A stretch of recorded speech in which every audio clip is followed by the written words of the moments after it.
So we want to go to another story that's been brewing tonight. So for weeks, as you know, the January 6th committee has been holding hearings. They've been widely covered on the other channels. We haven't seen the news value in them.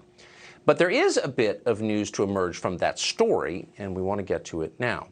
So the New York Times has written hundreds and hundreds of articles about January 6th since it happened, describing it as a riot, an insurrection. As part of its coverage last summer, the Times published a video documentary in which the Times reported that one man was actually caught on camera planning an insurrection, encouraging a breach of the Capitol complex. That man's name is Ray Epps. Now, the New York Times noted that Epps was videotaped on both January 5th and January 6th, urging protesters to storm the Capitol. Here it is. We need to go in to the Capitol. Let's go! So I'm going to put it out there. I'm probably going to go to jail for it.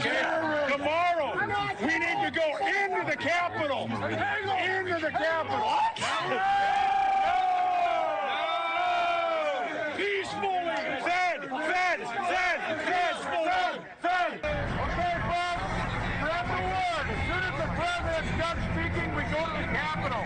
The Capitol's this direction. Now, in a lot of ways, that's the strangest video to emerge from January 6th. We played it several times in this show. Quote, "We need to go into the Capitol, Ray Epps tells the crowd. He says it repeatedly. He's so emphatic about it, encouraging other people to commit a crime, that the crowd around him decides he must be a federal agent. They began chanting, as you just heard, Fed, Fed. So shortly after that video surfaced, the FBI placed Ray Epps on a list of people wanted for questioning, and they released it to the public. And you can understand why they did that. According to the Justice Department, what Ray Epps did on that video is a federal crime. In fact, the Biden administration has charged several people with seditious conspiracy for doing precisely what you just saw Ray Epps do, urging others to enter the Capitol complex on January 6th. Here, for example, is a quote from a DOJ press release. It describes the federal case against 5 members of the so-called Proud Boys, the group you're supposed to be terrified of. Quote, "On January 6, 2021, the defendants directed, mobilized, and led members of the crowd onto the Capitol grounds and into the Capitol." End quote. Again, that's what you just saw Ray Epps tried to do. But here's the difference. Others who have done that are in prison or facing long terms in prison. But no charges have ever been filed against Ray Epps, despite the fact there's no question he did it, because once more, it's on tape. That's very strange. It just is. And we don't care how many people call us names for pointing that out. It is strange. And we'd like an answer to what the heck is going on. Now, we've asked Ray Epps on this show repeatedly to explain why he thinks he has escaped prosecution. And we'll ask him once again tonight, and we will keep asking, because we think it is a very obvious and important question that gets to the heart of what is this exactly. But it's amazing how little Democrats want to hear about this. Again, Nancy Pelosi and Liz Cheney have spent the last year staging an investigation at great expense, and then a series of public show trials, arresting people in their homes, supposedly designed to discover how and why January 6th happened. But they remain curiously uninterested in the Epps case. We've got what seems like an actual insurrectionist on tape, but they don't want to talk about it. And they definitely don't want you to talk about it or ask any questions. As if to prove that point, the New York Times just ran a piece explaining that when you ask questions about Ray Epps, you are committing a moral crime, maybe even helping Putin. The piece was entitled, "It's Just Been Hell: Life as the Victim of a January 6th Conspiracy Theory." Oh, so Ray Epps, the guy telling people to breach the Capitol, is now, in the words of the New York Times, a victim of your unrestrained curiosity. Now, this piece was written by a reporter who has spent years shilling openly for the intelligence agency. It may give you some sense of where this storyline comes from. Like the agencies themselves, the New York Times piece was highly deceptive. For example, the New York Times says that Epps was, quote, taped urging people to go to the Capitol. Oh, but that's not what the tape shows. Ray Epps was doing something very different. Ray Epps was urging people to go into the Capitol, not to the Capitol. And there's a big difference legally. One is a crime, according to the DOJ, and the other is not a crime. And that's not all Ray Epps did. Epps also told people what they should do once they got inside the Capitol, and that's on video too. This is just minutes before the first breach of the building that day. Watch. One more thing. Yeah, so can we go up there? No? When we go in, are we going to get arrested if we go up there? Yeah. You don't need to get shot. When we go in, leave this here. What does that mean?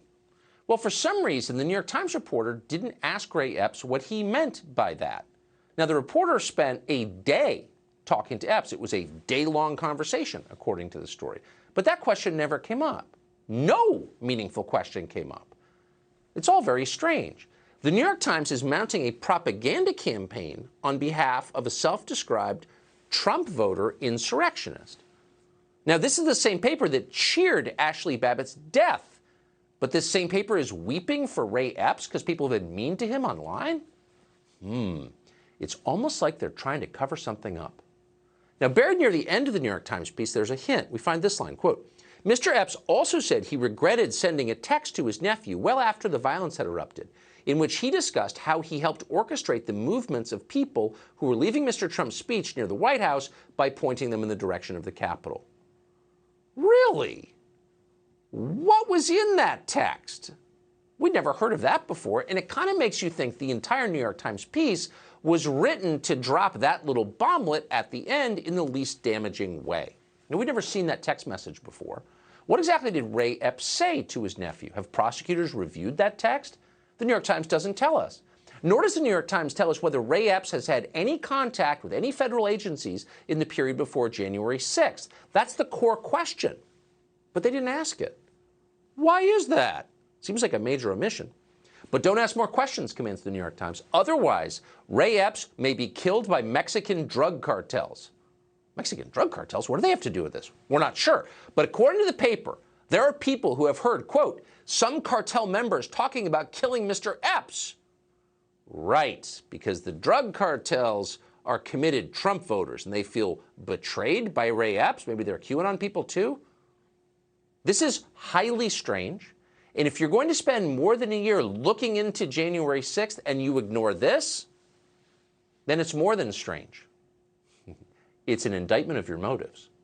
Darren Beattie is one of the reasons this piece was first written. He's the editor of Revolver News, which published the first stories about Ray Epps. Obviously, the New York Times is very worried about his reporting. We're happy to have him join us tonight. Darren, thanks so much for coming on. What do you make of this? Well, it's pretty remarkable. I mean, just let's take all of this in.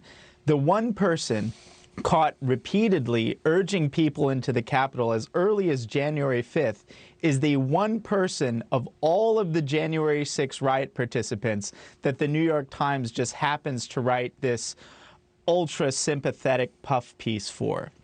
It's quite remarkable. And to look at the piece itself, as you suggested in your intro, there's some real glaring omissions from a journalistic standpoint to have access to this guy.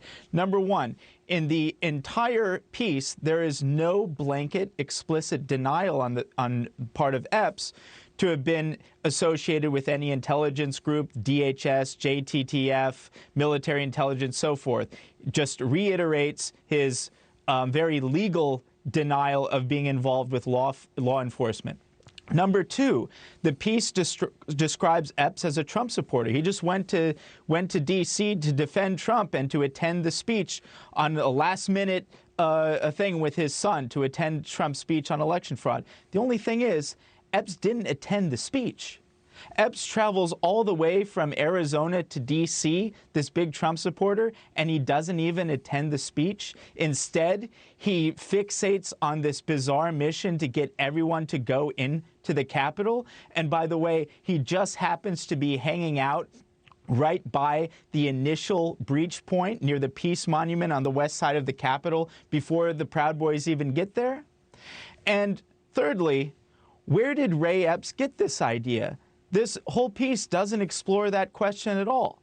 Here's the one person calling for everyone to go in. Where did you get that idea, Ray Epps? Did it occur to you out of nowhere? Did someone tell you to do it? This piece, shockingly, does not explore that question at all, which is the paramount question that's really the alleged animating focus of January 6th committee.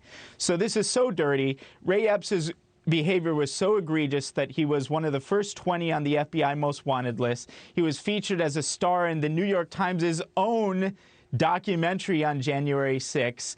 And now he's unarrested, unindicted, and he's the only January 6 writer about whom Adam Kinzinger has nice things to say and the New York Times is writing puff pieces about. He's the smoking gun of the entire Fedsurrection. Well, and they go crazy when you ask simple questions like, what was the role of federal law enforcement or the military in this day? And it's been our experience that when they won't answer a question and call you names for asking it, maybe there's something there. I appreciate your pulling this thread relentlessly. Darren Beattie, thank you. Subscribe to the Fox News YouTube channel to catch our nightly opens, stories that are changing the world and changing your life. From Tucker Carlson tonight.